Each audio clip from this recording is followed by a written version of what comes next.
Hi, everybody. Welcome to Ramblemancy. We are joined tonight by Keith Asada. Keith, welcome. It's good to have you finally on Ramblemancy. Thanks for having me. Yeah. Yeah, so many of you may recognize Keith from Space Kids and Space Malls charity one-shot. The man responsible for Mecha Mall Mayor. Oh the, my god. the infamous Mecha Mall Mayor. That Mecha was so Mallmayor, fun. Mecha Mallmayor has come up in Infinite Yep. Horizon canonically Yeah. Have they? since then. So I just want you to know that that has happened. I don't remember. I don't remember if I clipped it and sent it to the group. I feel like I did, but I might not have. But yeah, I don't know. Oh, about you mentioning the uprising and the Yeah, yeah, mall yeah, yeah, town. yeah. Yeah. You Okay, said that. cool, cool, good. That was really I funny. thought I had, but I couldn't remember. But I but loved seeing your players' faces, being like, "What? What does that mean?" yeah, yeah. Most of them were aware of what was happening. It took them a while to catch up and realize what was going on. But like, yeah, it was very fun. Anyway, before we get started tonight, we've got a couple of reminders and announcements. First, a reminder that tomorrow evening in the Discord, John will be hosting the That's me. Jackbox Party Night as fulfillment of our reaching our donation goals last month. If you have absolutely no idea what I'm talking about, let me explain it to you. So you'll notice that down at the bottom there's a bar where we are tracking your contributions to the channel in ways outside of Twitch, because Twitch continues to be Twitch, and so it through Streamlabs' monthly tips, you can actually or just one-time tips, regardless of how you would like to do it, you can actually support us for the same amount of money or less and still be giving us more than a sub would. So we are tracking that down below, and as you can see, the next goal, this month's goal, is Freeman and I will be playing the forest in the Discord and scaring the crap out of ourselves. It's going to be a lot of fun. So you definitely want to see that. So if we You reach that goal by the end of this month, then Freeman and I will do that. And if not, we'll probably recycle that goal later on down the line because it's, it's always It's fun. the It's- forest. frankly, it's evergreen, and Just like the Oh, forest. God. Anyway, sorry. I said it, and I realized as I said it what I was doing. And I knew it was about to Listen, happen. we all know what we are. We all know what Oh channel we're on. no. Listen, we have one brand here, and it is this. Thank you, Littlest Drummer. I appreciate you being on top of the pun jail command. I appreciate it. Not me. You have to. I've modified the punjail command so that you can actually put a person's name in there. Mhm. So you type punjail and then the person's name, and then Oh. Nightbot will send that person specifically to the pungeons. But I yeah, got you. so those are kind of the reminders there. A bit of the trademark rule of lore announcement for an announcement. We're gonna be doing something fun on Halloween, so stay tuned for announcements about that. We'll be talking about that as we get closer to it, which I realize we're very close to it right now, but as we probably sometime this week we'll talk about it. And yeah, just keep an eye out because we're gonna be doing something on Halloween on the day of on October 31st. I'm gonna be in 2 streams that day. It's gonna be fun. Yeah, there you go.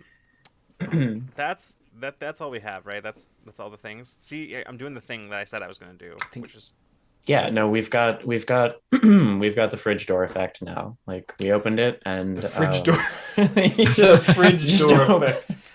I Yeah, just don't know what to eat. Yeah. The moment that it unseals, you completely forget anything that you have ever thought. Like you were like, I'm gonna go downstairs and I'm gonna make myself a sandwich with these things, and I'm gonna grab some chips, and it's gonna be great. Like, and I'll have this, and I know I've got some leftover this, and I think I have like something fun to drink. And then you open the door, and all of this. yeah. Gone. Also, And invariably, you just take out the cheese and just Yeah. start eating it. okay, Yeah. thank you for saying that. I'm glad I'm not alone here. I'm so glad that this is a universal experience because inevitably I do just go. pull open the drawer with the cheese, and I'm like, yeah, okay, that seems good.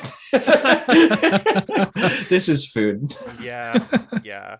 No, and it truly is. You go to the fridge, you open the door, and like for me, it's just that I like lose the ability to recognize food. So I just sit there and just sort of stare into the fridge for a while. And that's yeah. Um, okay, well, in order to make this feel like we have actually started, John, what do you got for us?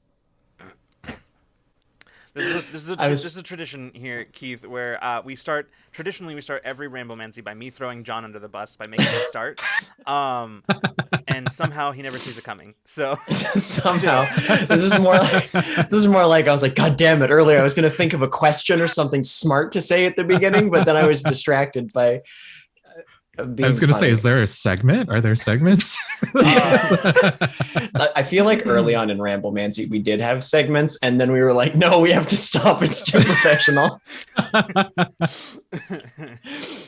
Yeah. So I don't know. I think I was just fishing for I was fishing really just for a TTRPG related question to start us off. So if anybody has like a thing that they've been thinking about related to tabletop games or stuff like that, or game design or anything. I actually do have a question because I asked a friend of mine this question yesterday actually, which was like, and I feel like this comes up every once in a while, but it's one of those questions that I think can always be answered because we're always coming up with new ideas and all that kind of stuff. So like, do any of you have like a character idea that you've just had like sort of sitting in the back of your head that you haven't had a chance to do anything with? Oh, absolutely. Yeah. Yeah. Chat, you two weigh in. I want to hear about your cool characters that you haven't played yet. Keith, what do you got? So I had this idea of just like this like very nerdy guy. This is for 5e. Like this like really nerdy guy who is studying in the library to become like a wizard or something. And suddenly a rock just flies through the window and embeds itself into his head. And either he becomes a sorcerer or a warlock where the embedded object is like an extraterrestrial being that's like partially giving him power / taking over his body, or he becomes a barbarian in which that being like fully takes over the body when he goes into a rage. So cool. That's super fun. And I always want to try it because it deals with like plurality in like personality. And I feel like I just need to do like a little bit more research because like I don't want to, fuck that up. Yeah. Yeah, that makes sense.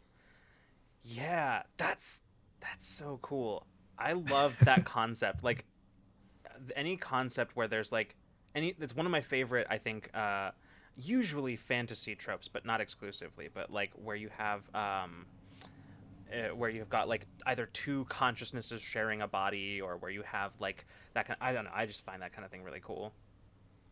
For sure. Yeah. Yeah, I had this idea for like a ghost kind of doing the same thing, but then like the two of them being like partners when they were both alive. And the surviving partner was just like had made a contract somehow with some other power to make sure that the ghost of their partner like still stayed with them. And they're like such different people that they have like different skill sets, and they would like trade off for the body every now and then. Ooh. That'd be you could. I think there's a God, that feels like almost it feels like taking like the changeling thing where you can like attach kind of different skill sets to different personality, like different personas from that the changeling has. It feels like that, but just like taken fully further. Like you can just kind of like between characters at any time. I love that. Wasn't there also like an Unearthed Arcana like rogue subclass? Did that ever make it into like full publication where you basically like had like a like past lives, or is it like a race or something? I know there was the like death rogue. I played the rogue that that like the spirits of the dead follow basically. And then like on rests they could teach you different things, and so you could shift proficiencies around. Maybe that's what I'm thinking of. That's cool. Yeah. I had a lot of fun playing that. I think I played a Winter Eladrin. So like just a little bit like that kind of like much lower key Eladrin. Excuse me. Yeah. Nice. I basically just kind of stole a bunch of character ideas from Gideon the Ninth and then stapled them to a D&D rogue, and that was kind of the character. What a great inspiration. Wow. Tamsin Muir fully just invaded my brain after I read the two books that were out at the time. I think it's still just the. I don't think Electo's out yet. I mean, is it an invasion if you're like willing? No, I invited Tamsin Muir and all of the characters in that franchise just straight into my head, and they live rent free there now. Yeah. Like, Okay, Geek Out says the Gothic lineages there are reborn. They have lost memories. Van Richten's got it. Okay, cool. Okay. I think I saw them in Unearthed Arcana when they released them in Unearthed Arcana, but I didn't know if they'd been fully published or if it had been discarded. I saw Littlest Drummer said I played her in a Western themed one shot, but I had a centaur barbarian wielding a minigun. That's incredible. That got cooler the longer like with every single word. Yeah, truly. Littlest Drummer I love that. also had an idea of a cleric warlock character where the cleric deity and the warlock patron are fighting over who gets the soul when the adventurer dies. That's super cool. I like that. Holy shit. That is really cool. Yeah, that's awesome. That feels like a fan fiction, like threesome getting together. Yeah. Like the deity and the Yeah. other being like reconcile, and suddenly it's like a great party. Yeah, like absolutely. it's the cleric is in, or like the character is in love with both of them, and then the warlock patron and the god enemies to lovers. Yeah, Like, exactly. and then you just have a fun little poly family. Yeah, I was gonna say you get like a little polycule at the end. Like that's the Yeah. like, I love that. I love that for them. Oh, little triad. Oh, man. I'm about it. Oh. Love that. Oh. let's see. Oh, I saw Edgefit said, I've only played TTRPGs once. It was one session of D&D level 1. Created a Dragonborn Warlock. He was eventually going to be a Pact of Lore Warlock with a Cthulhan Eldritch Patron. Ooh. The whole thing with him was a researcher who lost most of their rationality while researching eldritch beings and accidentally invoked the patron and formed a pact. Ooh, okay. I also chose as my occupation a conman job, which gives you a ducal ring and a fake title. As a duke to a country no one had heard of, he had signed. He had single-digit wisdom. That's amazing. I love that. See, my play style typically is I tend to be an instigator, so I like playing low wisdom characters because then I have a role play reason for like instigating. Because then and I always play low wisdom as act first, think maybe sometime in the future, who knows. Act first, think question mark? Yeah. Act first, think later, asterisk. I act, therefore I am thinking. Yeah. There you go. Yeah, absolutely. John Freeman, ideas that you have like rolling around in the back of your head for characters? I found one that I like, but if you can go if you want, Brian. I'll just roll it from the back of my head to the front of my head real quick so I can actually see what I'm talking about. Great, yeah. Oh, it's much better. So I think it'd be fun to play to try making a detective type character in D&D 5e as like, but one of the what is the bird? Oh, the Aarakocra? The Aarakocra detective would be a lot of fun. I feel like maybe mechanically it wouldn't work so well, but the idea of just having like a detective flying over the city and like doing like bird's eye views of like crime scenes in the village or something and getting like an idea of what's going on, and then like perching on like the edge of like a building and just like having like internal monologue for everyone to hear. Can I suggest a name for this character? Yes, please. Sherhawk. Yes. Oh! Incredible. Absolutely incredible. Oh my god. This is a Yes. total aside. I'm writing that down forever. Getting it tattooed. Sherlock Combs. Yes. I'm so. God, I love that.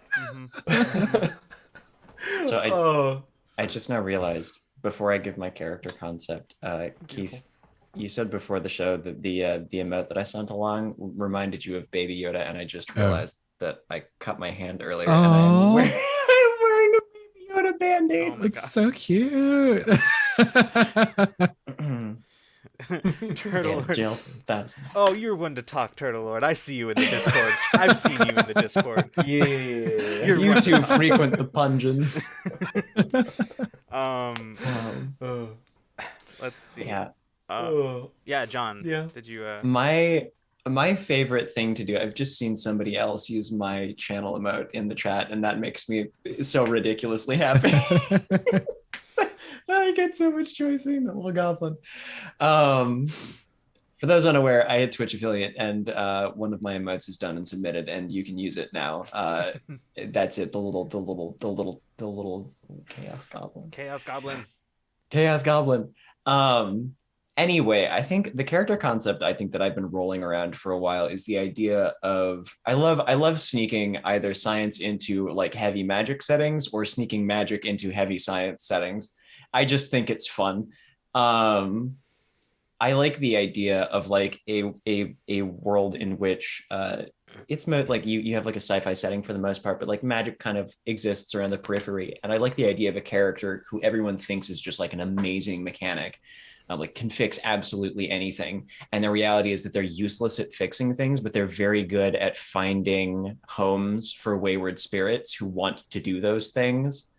So like somebody comes in with like, you know, a broken vehicle engine, and they just find like a little fire spirit that was like, no, like this is cozy. I like it in here. Aww. And so then that like they're just really good at finding places for like little wayward magical spirits that have kind of like lost their place to be in a I like that character concept a lot. Just because the idea of being like, well, I don't know how to fix your coffee maker, but I do know a very tiny like soot spirit who would love to just hang out in there and eat your coffee beans. That'd be so cute.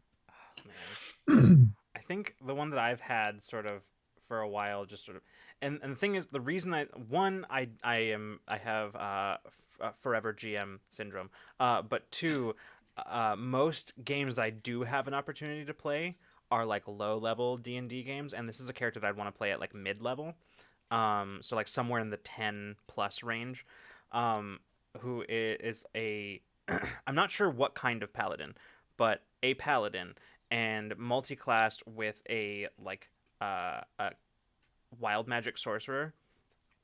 But the character concept is that he's basically sort of like middle-aged, kind of in the twilight of his adventuring years, and he's basically just got like tired uncle energy. And so he's just out here, you know, just trying to keep up with the kids. You know, these kids out here trying to do all this adventuring stuff, and you know, it's a lot. Were we that annoying when we were that age? I don't know. And like oh, group dad. Yeah, exactly.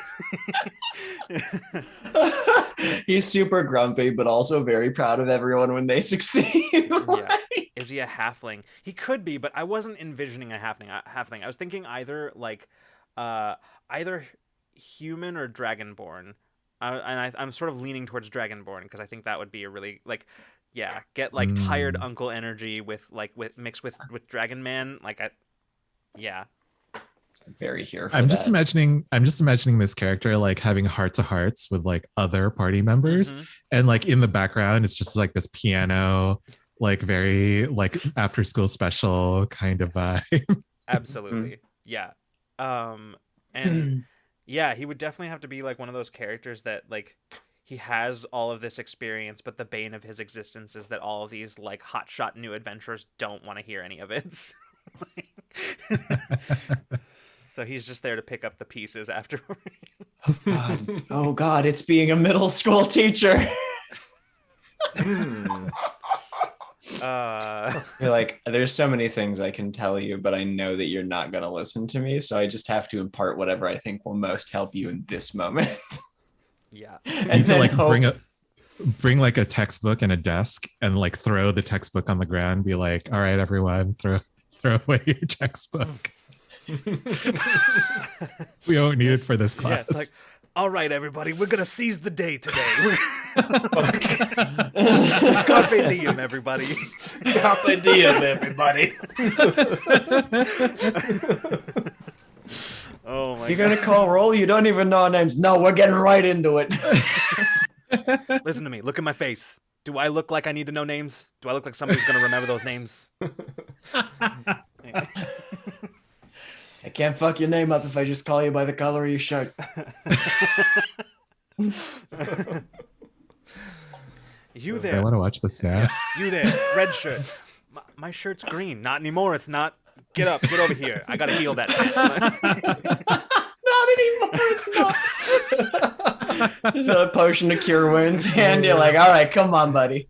All right, you're good. You're good. Walk it off. Walk it off. Rub some dirt in it. Rub some. Go down to the nurse, get an ice pack.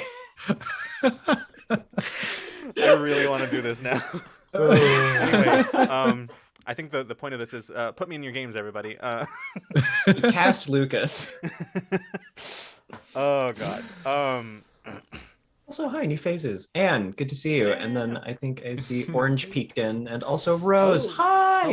hello, and welcome, everybody. We're the question that I asked at the beginning of this Ramblemancy, which we are finishing answering right now, which is if you have any character concepts that you've had rolling around in the back of your head that you just haven't had a chance to play yet.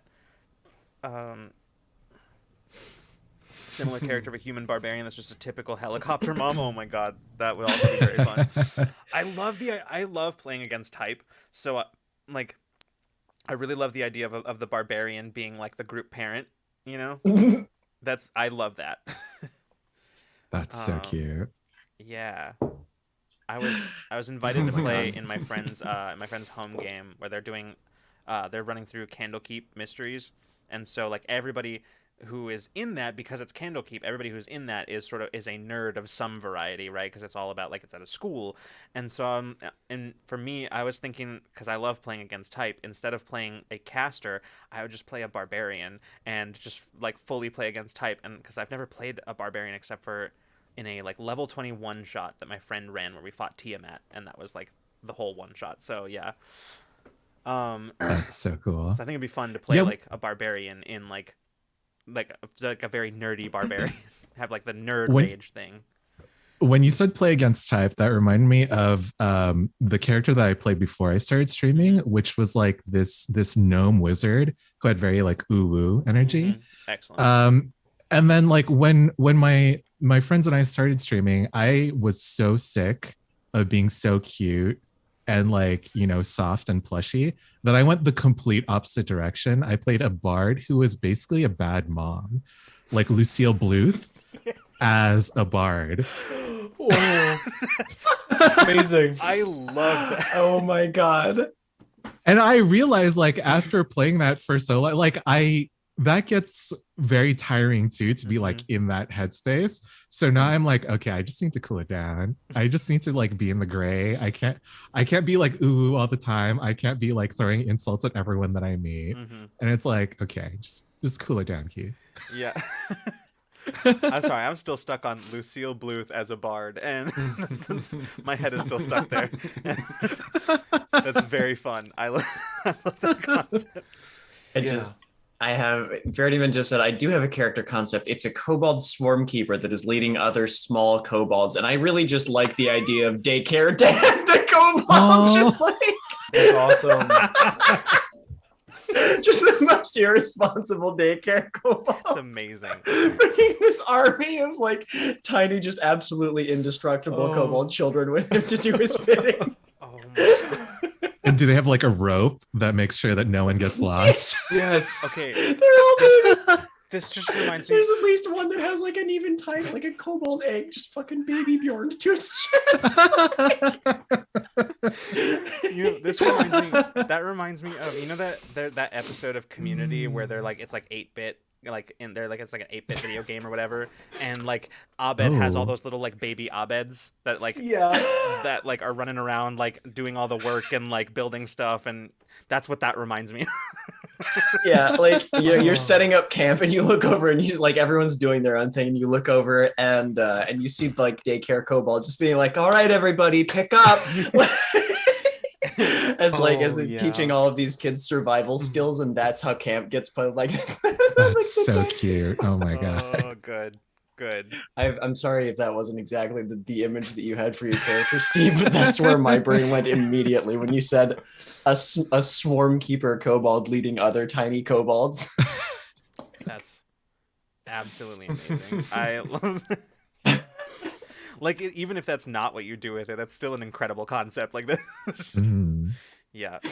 Oh, God. Oh my god, I think I'm gonna play that kobold and kobolds in trench coats sometime. Like Do I'm gonna it. play that. There you go. Yeah.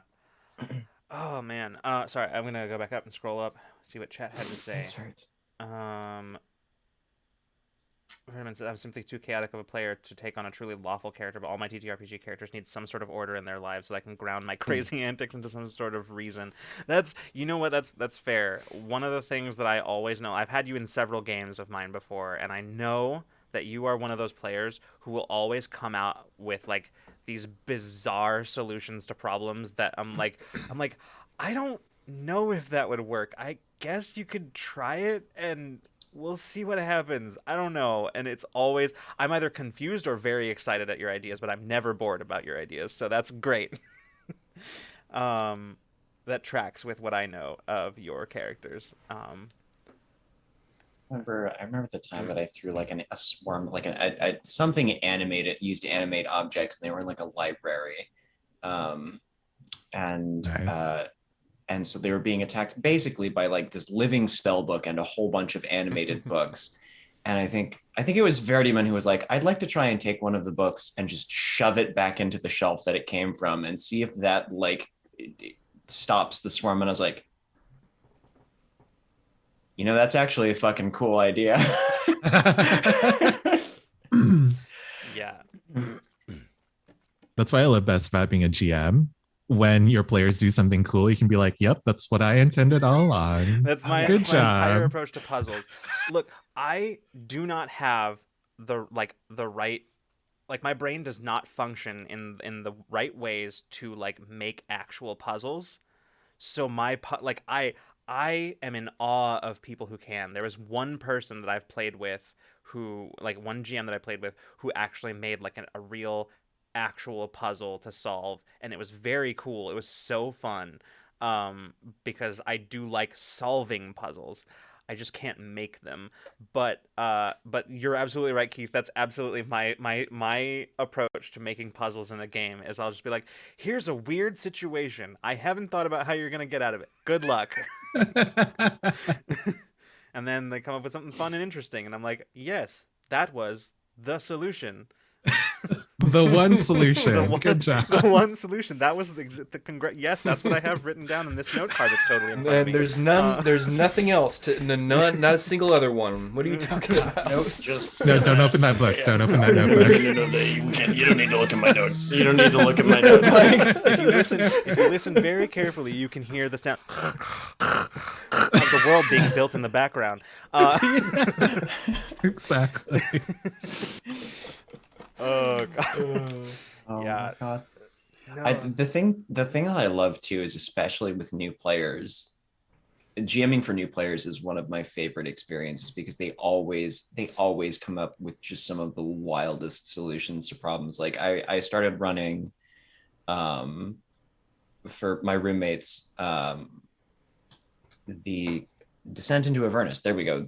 I was like, a module, I have it. It's behind me on this shelf. I started running Descent into Avernus for them because several of my roommates were like, hey, what's this D&D thing? And I was like, boy, howdy, did you move in a few months ago with just the best person to play D&D with? What's this D&D thing? John peeks in from the other room. What? Yes. Hello, yes, I write and edit like tabletop games for a living. In that moment, John became the human embodiment of the eyes emoji. I really did.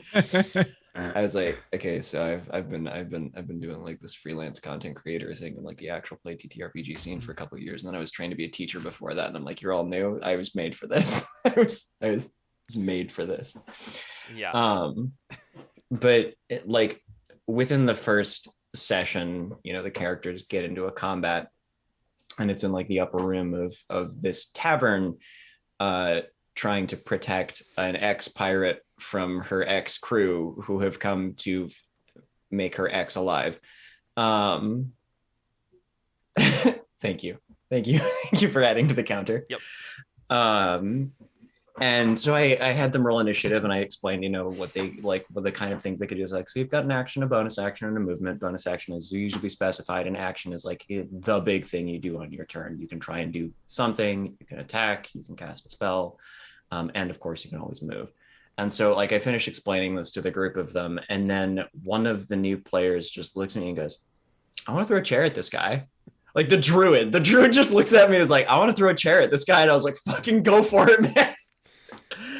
And then they proceeded to, over the course of that combat, cast like Ben was sitting there like reading his spells. He's like, wait, this says unsecured objects go flying when I use it, and then proceeded to thunder wave them and the table, throwing most of the dudes up against the wall. And then the druid was like, I'd like to use produce flame to set the table on fire. I was like, holy shit, you guys. Okay, like yes, incredible. Like props to them for coming up with an incredible like very creative solution. But also like how on brand is it for a new D&D party to set something on fire in the first session? Like fully that is like This is true. it's a time on Like they're unleashed. Yeah. They have the power. Congrats everybody. You are officially D&D players. I'll be sure to let them know that that's what they did last session. So like, I'll be sure to let them know this week that now that they will have leveled up to level 2 together and also set something on fire. Like they are big kids now. They Yep. They are no longer beginner TTRPGers. They are now initiated into the ranks. Yeah.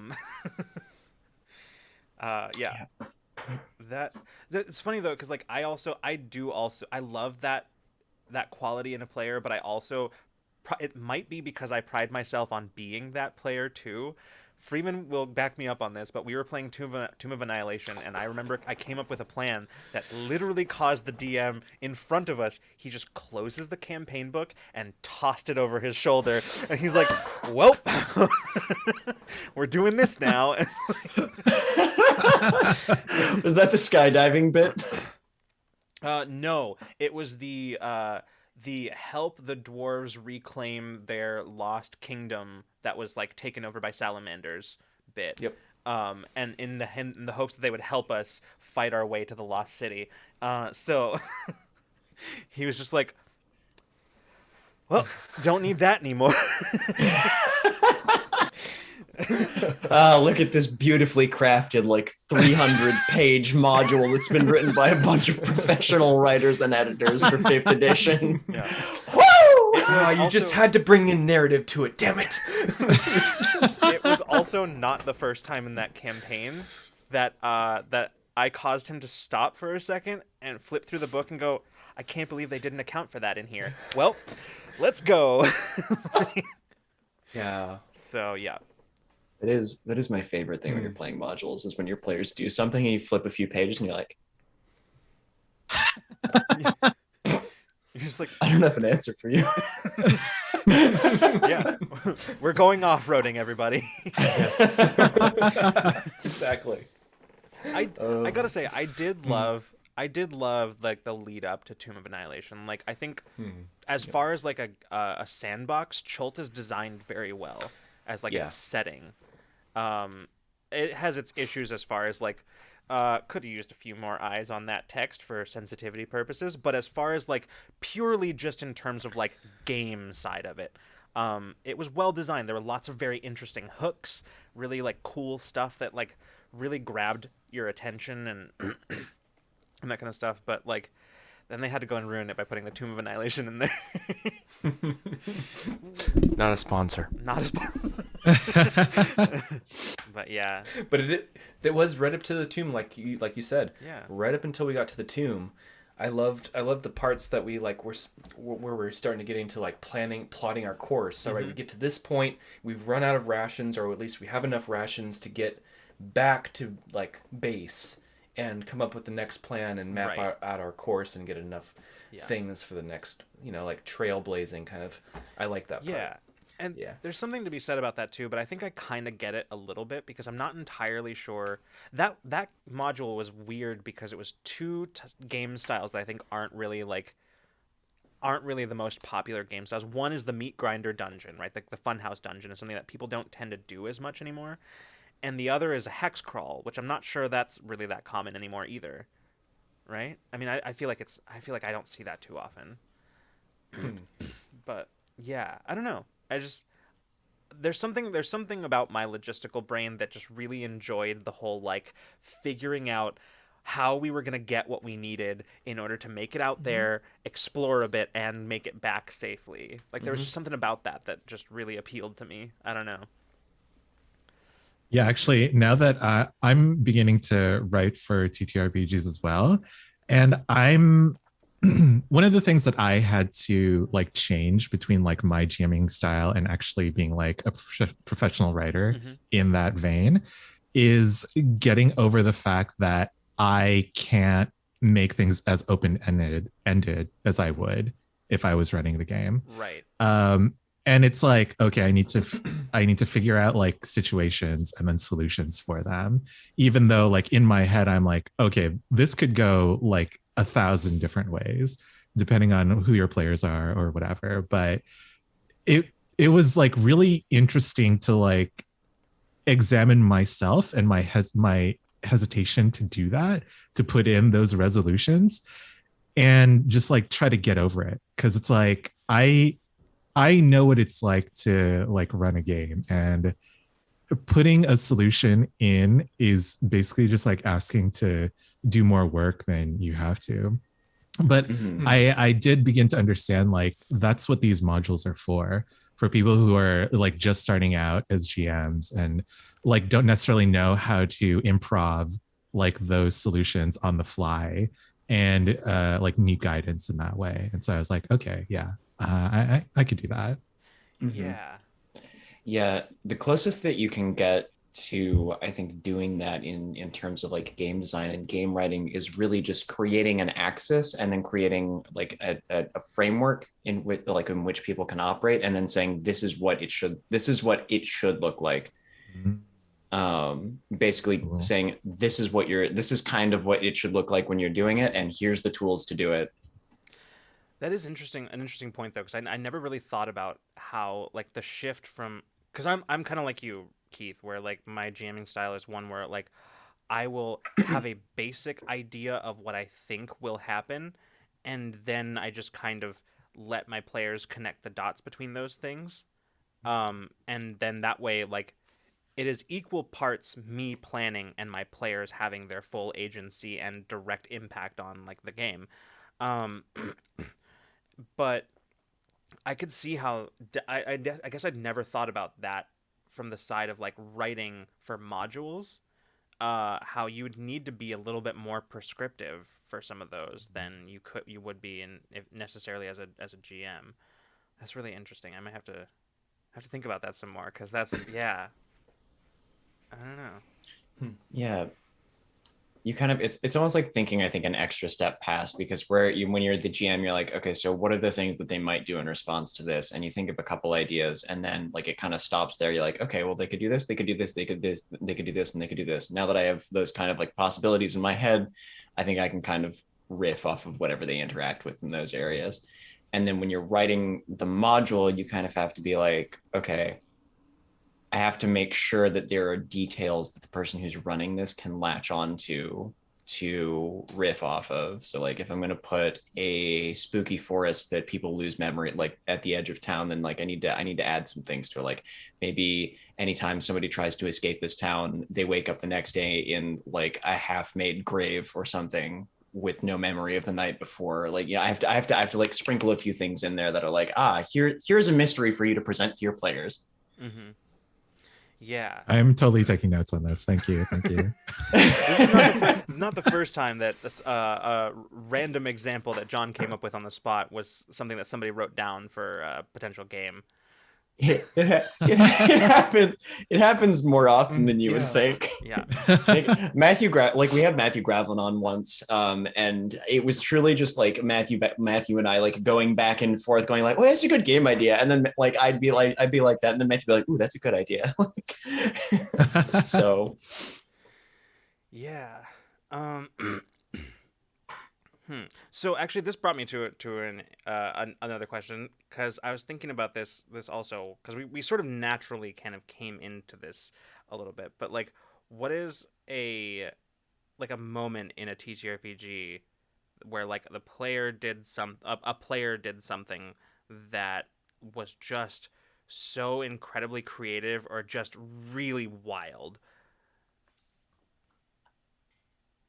And chat, you too. You're in this too. it can be you. It can be somebody else at your table that did it. That was just a super memorable moment.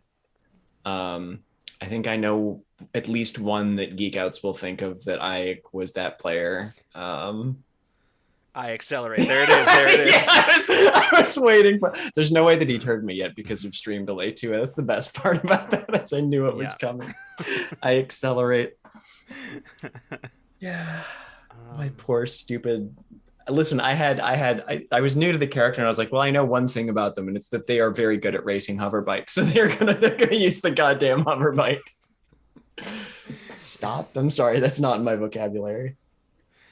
Oh man, now I'm struggling to think of any others besides ones that I like mentioned already. Mm-hmm. I mean, there was Mecha Mallmare, but like, you know. Oh, you didn't expect that? Was that out of nowhere? You know, weirdly, I didn't actually see that one coming. My God! Suddenly, it's a mega. Like suddenly, we went from like Space Mall to like mecha anime in the span of like 30 seconds. Yeah, it was like 3 seconds. I remember I asked too. I was like, how do we feel about mechs on this stream? Because I didn't want to make that like that 90-degree turn without like full buy-in. The best thing is that table was just full of instigators and enablers. So 100%. Several people at that table were both. So yeah, both instigators and enablers. So yeah. Oh, that was so fun. Oh my God. I do have another one that I could share. Go for it. So my brother, his girlfriend, and I created 3 characters for a con, and they were like part of the same group. Basically, they were 2 tieflings, and I was a gnome rogue. And basically, the gist of it was that they held some sort of devil's contract over me, to like serve them for hundreds of years. And so basically, my character had like a very tenuous like hold on wanting to be alive, because like he wanted to like get out of this contract basically. And so I remember we were supposed to stop like a convoy of wagons from escaping, because they had some sort of like product on there or some MacGuffin that we had to get. And so I remember jumping onto the head wagon and just like throwing the brakes and causing like a 6 wagon pileup behind me. Oh my God. Oh my God. That's amazing. And I remember when I said, I'm just going to throw the brakes, the GM was like, wait, are you sure you want to do that? Yes, absolutely. That's wow. I do remember a time home D&D. This, I think, Yeah, we were playing I believe 5e, and I think Lucas, this is when you were running our home D&D game. Uh we were in a mine shaft fighting, I Oh, can't no. remember what it was, some kind of burrowing enemy in there. I think it's on kegs, if I remember correctly. Yeah, Yeah. I'm pretty sure we were fighting a couple of onkegs. And we'd beaten one up, and we were kind of taking a walloping from the other one. So was he playing wizard? Yeah. Or yeah, our evocation wizard was like, I know how to solve this problem, and it's with fire.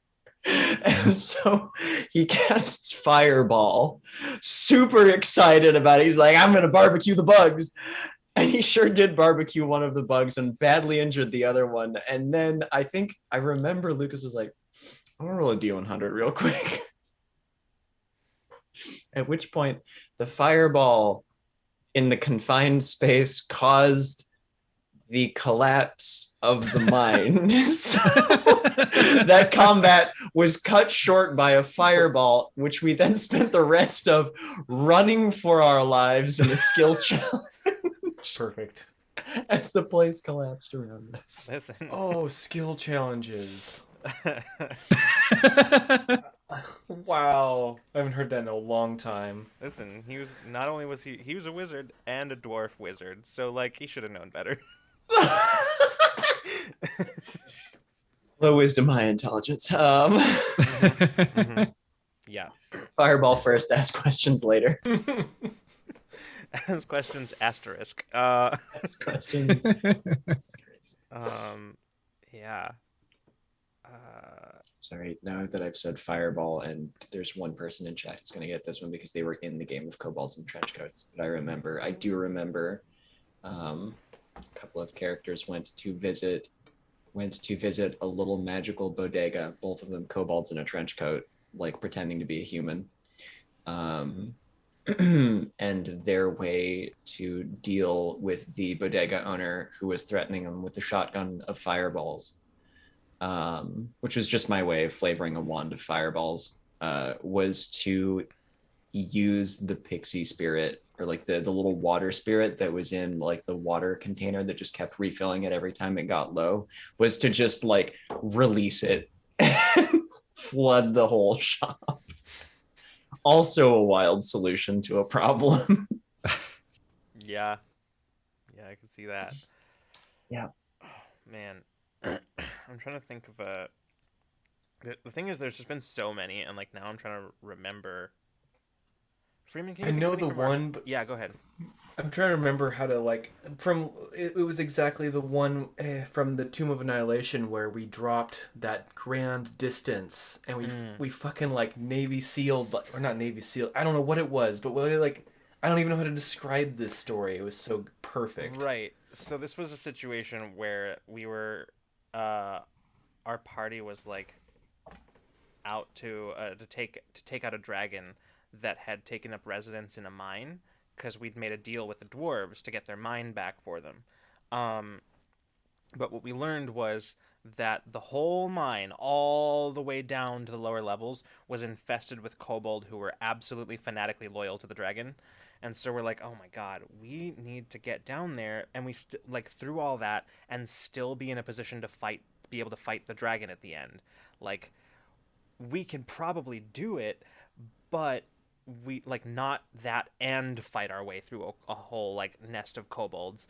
So I asked like the DM to describe the surrounding area, and he's like, well, I mean, there is a single like sort of shaft that runs from the top of the mine, like higher up the mountain, all the way down to the ground level. I was like, there's what now? And so we basically came up with this whole plan to like have the was it a warlock? I don't remember what. Somebody had darkness. Someone had magic. Yeah. And so like the plan was that it was too far down for Featherfall to work, because Featherfall only goes for a certain amount of time. So we like actually sat there and calculated if Featherfall would run out before we got to the bottom, and the answer was yes, it absolutely would. So the solution became, we have to hit Featherfall at exactly the right time after free falling for a little while. So, but then the problem was but the kobolds might still see us while we're falling. So that's when darkness became the solution, right? So like we just create a bubble of darkness around us. We're all just this like free falling bubble of darkness through this mine shaft. So we had to basically coordinate because I also had to be able to know, like I couldn't see through the darkness, so I had to also be able to know Oh. when we were like far enough down for me to be able to cast cast Featherfall. And we did a series of rolls, and finally we actually managed to get it done. Like we actually succeeded. And yeah, like that was that moment that I was mentioning earlier where like the DM was like, yeah, there's nothing in this book that says that wouldn't work, so I guess we're gonna go with it. It's like, I can't believe they didn't see this as a, like, they didn't put anything in here just in case of this. So Yeah. yeah. They didn't think to themselves, well, what if the players were like, okay, so I can't feather fall from the top, but I'll just jump, count to 10, and then feather fall. Mhm. Yeah. Mm. As my character would be able to do. Yeah. I just love it when real world physics gets into my fantasy game. Mhm. Like sometimes it's a pain in the ass, but sometimes it's really fun to like sit there and like calculate out, okay, well, would my Featherfall run out before I get to the bottom? Yes, it would. Okay, new solution. And so yeah. You just got like the big Pepe Sylvia cork board behind you, just like, all right, so whack. Yeah. Down here, we got the Kobold Lord, and we got a mine shaft up here. All right, piece of string. Now. Yeah. I'm trying to think of something from like one of a game that I was running.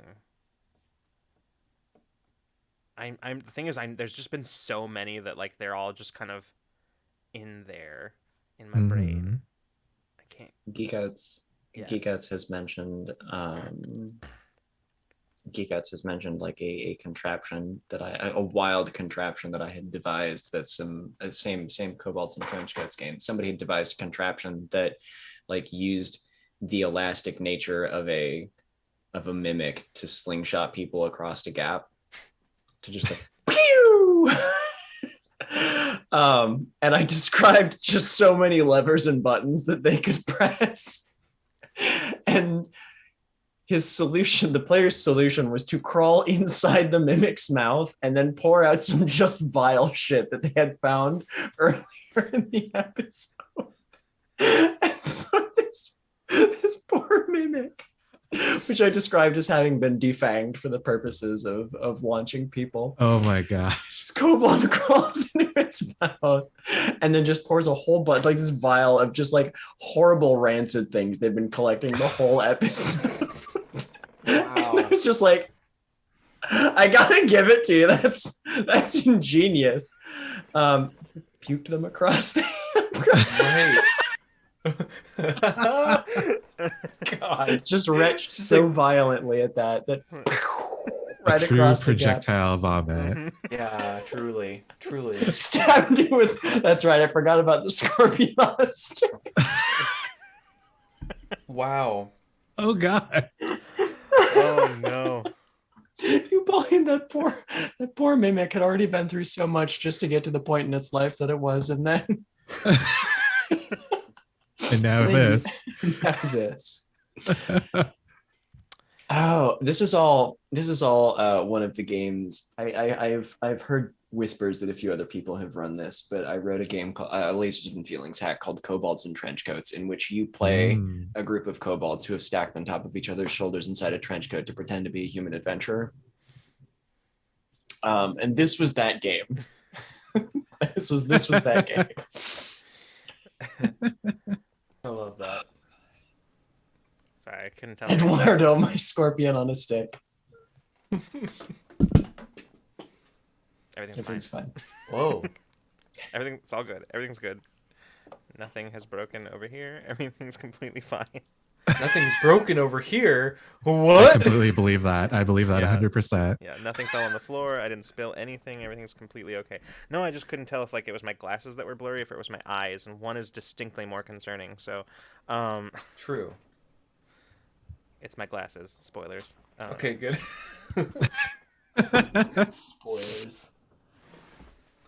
Um, yeah, I'm trying to think. I don't know. I can't. I know that on Infinite Horizon alone, there's been so many. Like, I I think know. Vertiman brought up Bina using the light to because there was like a swarm of like carnivorous moth aliens, and her powers are light based. So she used a brand new power that she had only just gotten like the session before that allowed her to create essentially a miniature sun that she like sent it out way far away. And of course, moths being moths, they just followed it, which was incredible and completely avoided an entire combat, which was great because it was also the end of the episode, so we Yeah. had to like wrap it up.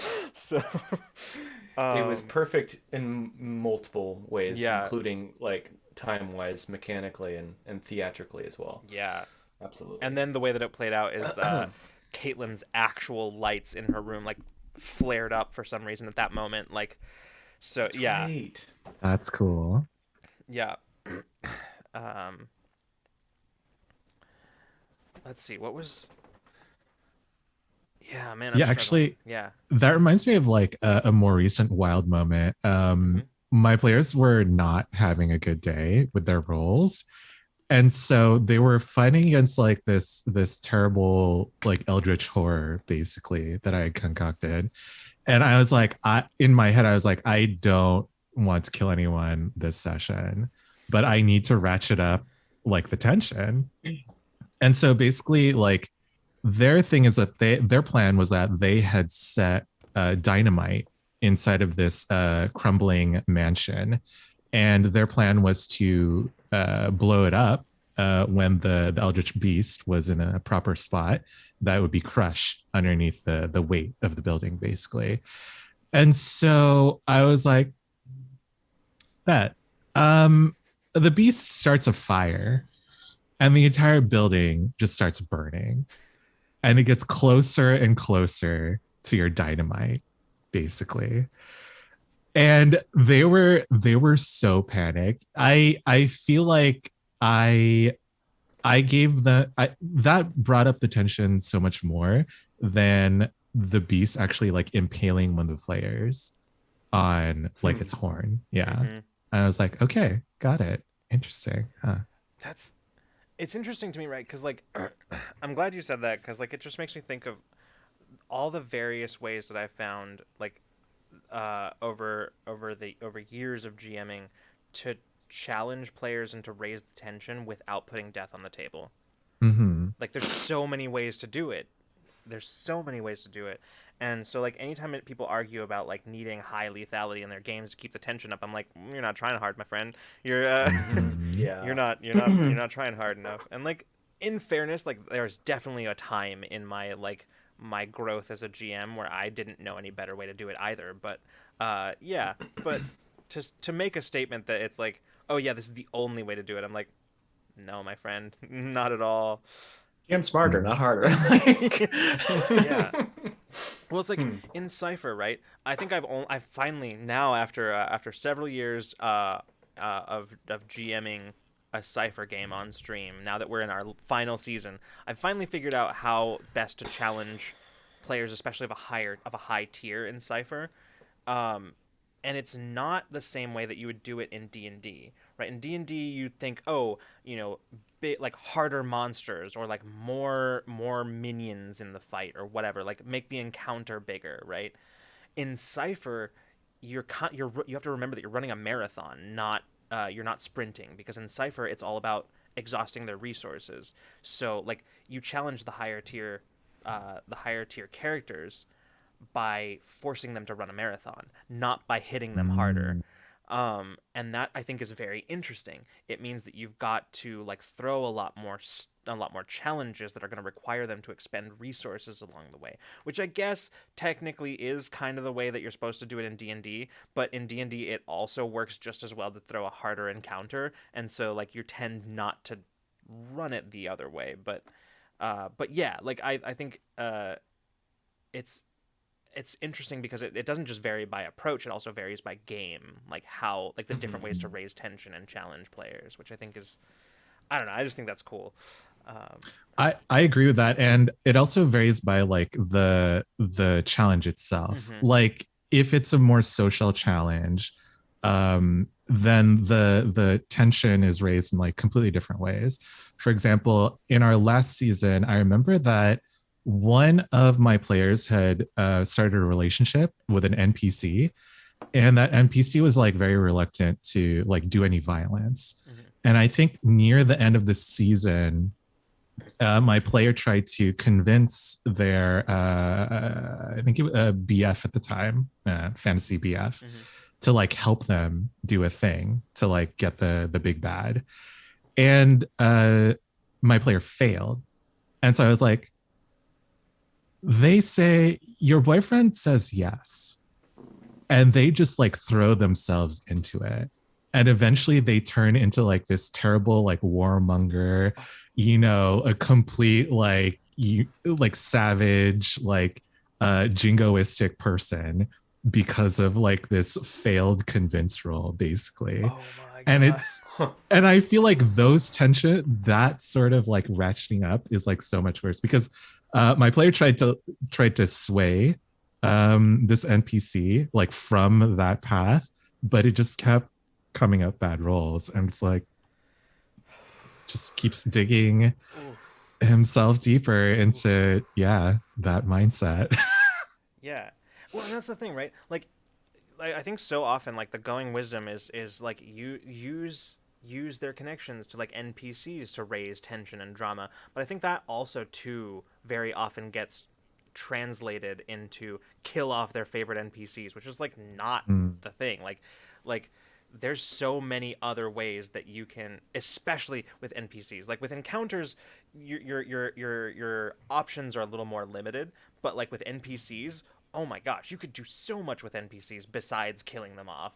Like I always like my players, anybody who hasn't played with me before, when they first come into a game and they're like, oh my god, this NPC is totally gonna die, I'm so scared. I'm like, I'm not gonna kill your NPC, I'm just gonna cause you all kinds of emotional turmoil with that NPC. Yes. I'm not gonna kill your favorite NPC, I'm just going to use them to leverage emotion. And it's all around a far more effective and enjoyable thing, I think. Yeah. Although I have killed off my fair share of favorite party NPCs, but it's usually when I knew that there was like a way for them to come back, so that like the party had at their disposal. So that's also a fun. Empty drama is still drama. It's still useful at times, because in the moment it doesn't feel empty, because you're like, oh my god, this high tension situation, this character has died and I only have a limited amount of time to slap a revivify on them, right? Like, and so it like, but me, the GM, I knew that they had a revivify up their sleeve, and so I was like, yes, I am going to kill this NPC. So you know, that's still people are yelling at me in the chat for things that I may or may not have done, crimes I may or may not have committed. I will admit to nothing. I love it.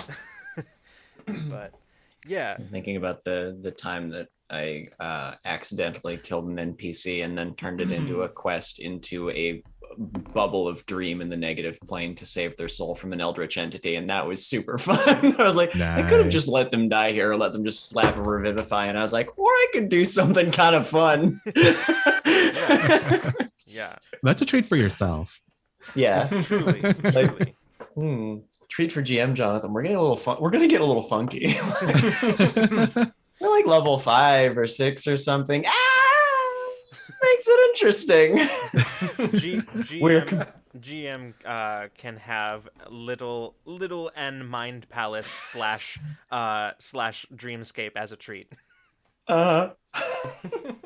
Anybody who has played in the game that I have run knows that there will be at least one like real weird like vision questy trip into a dream or some place that is like fractured out of time or something, and so you have the illusion that everything is as it once was in one part of it, and then you step like up, you take half a step across the street and all of a sudden it's gone and it's this ruined city. That's like it's my favorite. That's my favorite trope, is just I love that. you know, a place where the world was just hit really hard by something and all of it kind of cracked a little bit. Mhm. And along all the little seams, there's just fun little things to happen.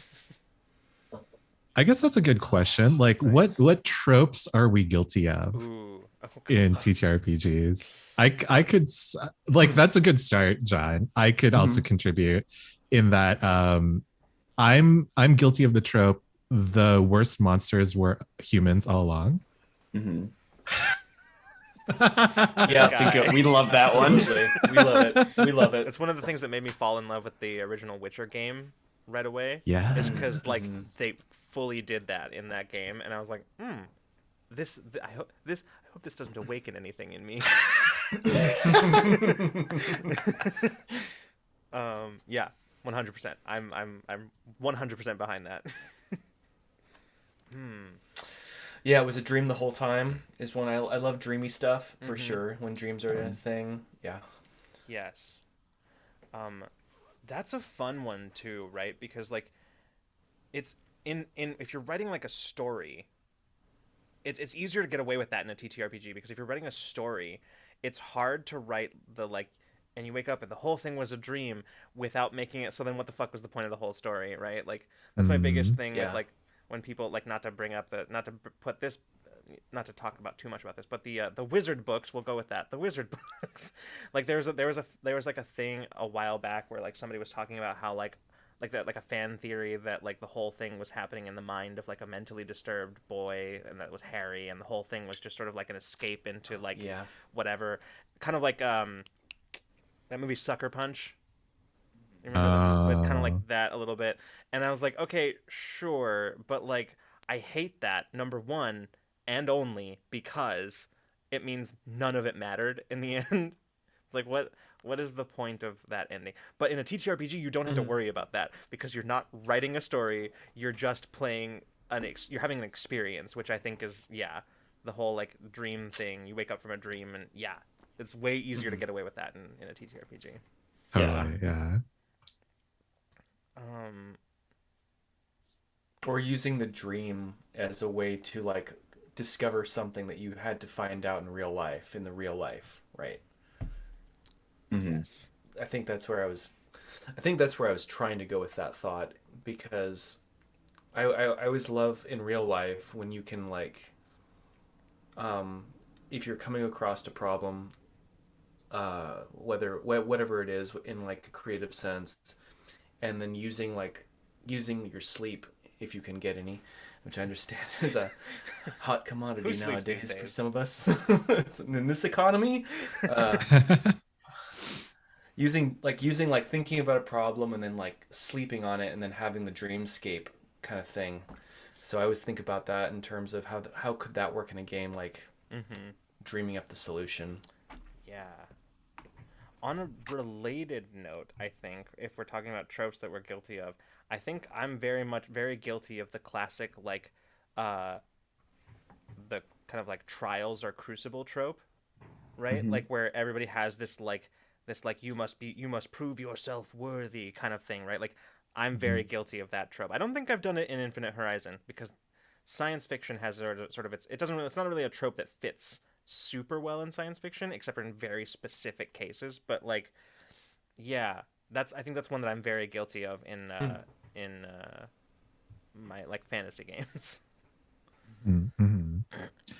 Yeah, another one that I'm guilty of. Just to hop back about the dreams a little bit is the like alternate universe trope, and I used it really well in this one season where two of my player characters naturally created like a bond throughout the season, and like maybe 3/4 of the way through, I introduced like an alternate dimension, and I revealed that one of the two friends had come from this alternate dimension. Ooh. And they had lost the other friend in that dimension, which is why the two of them in the first dimension were like so close. And that got a lot of my players to cry, which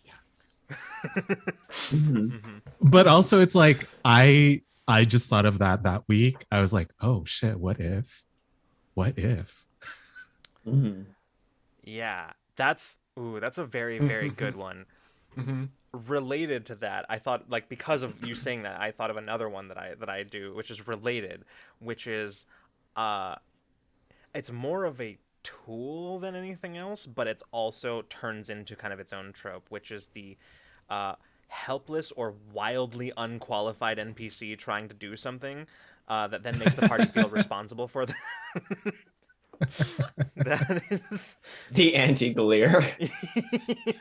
yeah, like the basically like uh a young child who is like on a quest, or the inexperienced paladin on their first mission, or like the uh the old uh the old man from the village trying to go out and rescue the kidnapped children or whatever, right? Like it's Oh, you know, the wildly unqualified NPCs. Oh, actually my favorite one though is the sheltered academic who is out in the world for the first time. That's my favorite one.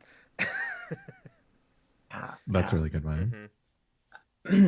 I really like, there's a music major. I really like music, and I really like weaving music into my games. And one of my favorite little tropes, and I'm sure that I've seen this elsewhere in fantasy and stuff like that, but my favorite little thing is everybody hears a tune that something is like siren song basically is what I think of here. But like everybody hears a different tune, but they start humming it aloud and realize they're humming the same song, or they're humming harmonies to each other, or they're humming like separate pieces that sound different that fit together. Like that's my favorite shit. Like and just weird little like I love entities and creatures that play off of the thoughts of my players. So I can go like, what are you thinking? What's your character thinking about right now? And then I can just sculpt out the next part of the dungeon. I saw Vertiman in chat say, my personal worst trope in character creation is I suffer from main protagonist syndrome in TTRPGs. I truly try hard to combat it, but I like writing intricate backstories for my characters, and things just happen in-game. Thankfully, 95% of things tend to become more dynamic than not on the table, but I know I need to be vigilant of that trope whenever I play a TTRPG so others can have their characters shine as well. Yeah, that's fair. That's I think we all like are a little bit guilty of that in in making our characters. We want our characters to have their moments and to do cool stuff. And yeah, I think that tends not to be too much of an issue unless you as the player hang your hat on like being the main character, right? Because like in real life we all kind of feel a little bit like we're the main character in our own story, right? So like it kind of balances out if you have a little bit of that in game. The only reason that becomes a problem in game is if like a player like becomes toxic about needing to be the main character. So, you know, Mm-hmm. I think it is not inherently an issue, but that's fair. It's good to be aware of these things in ourselves, I think, so that they don't Yeah. become the toxic thing. But yeah. Oh man. That one's especially bad in like one shots Oh yeah. Yeah. because it's like, what? Okay, I guess you can take the spotlight. That's fine. Yeah, I feel like in one shots, basically everybody should get their big spotlight moment. At least, yeah, every single character should get a big spotlight moment, because there's not going to be a next session, you know, or like there's not, if we're talking like a short shot, there's not going to be that much gameplay. Everybody should get to be the main character for a while. So I also had a massive Word document for my character's family. I could have considered a spreadsheet. You know, actually, I think if you had sent me a spreadsheet for that game, Vertiman, I don't know what I would have done. I've learned my love of spreadsheets from John, and I learned it from Caitlin. Man, I'm trying to think if there. I don't know. I know I have others that I'm very guilty of. I just at this moment in time, I can't think. They're not coming to mind. It's a great question though, because that's one of those things that I think like. I remember in like when I was doing my when I was in college, my creative writing professor had this thing. She would point out, like, have us like bring samples of our writing, and then have us sort of like go over it, over each other's sort of writing, and try to find the things that we repeat, whether if it was like a phrase or like a particular thing. And I know what mine is, and mine is lists of 3 things. Really like the word little. Usually descriptors. It's usually descriptors. Yeah, that's my thing in writing. It's but like seeing how that is also true in TTRPGs with like GMing or even with just your own characters is very interesting to me. So I'm glad you asked that question. What's that thing that I always do in the recaps, Lucas, that I have to actively stop myself from doing? It's a very particular kind of sentence. It's the kind where you start it with like, oh God, I don't even know how to describe. I know what it is. I just don't know how to describe it. Yeah. It's the kind of sentence that starts with a phrase like, following their encounter with da da da da da da, and then you go into the rest of the like that kind of sentence where you start it with like an action that is occurring or has just occurred, and like Yes. I tend to I really like to do that. Yeah, and yeah. Man, I'm trying to think of like a but I mean that's essentially it. I was trying to think of a different way of describing it, but yeah, that is essentially it. Um, yeah, I don't know. I'm gonna have to sit and think about that one a bit more, and like, because that's I know I have more than that, and I think those are my big ones, because I think the rest of them are like minor things, like a particular type of NPC or something like that, and those require a little bit more like thought and examination. So Yeah, I only asked the question because okay, so this is gonna be spoilers for the current season of my show. So if you're a player on my show, skip ahead maybe like 15 minutes or whatever. But I've been thinking about like an arc that involves them going to like a village out in the desert wasteland that's just full of these people who have like died, or like these shades of people, but they're like you can actually touch them and like interact with them, and they're like living this life in this secluded village, and they were all brought into being by a person who like suffered a severe loss like in their family, and they took some sort of like cursed object that created all of these shades and gave them life, in order to like give those people, the mourning people, like some sort of closure. But the person who initiated it has to stay in the village basically. But I feel like that's been done a lot, and I'm trying to figure out like, okay, how do I mix this up? Which is why I've been thinking about like tropes a lot recently, and like how to break out of them.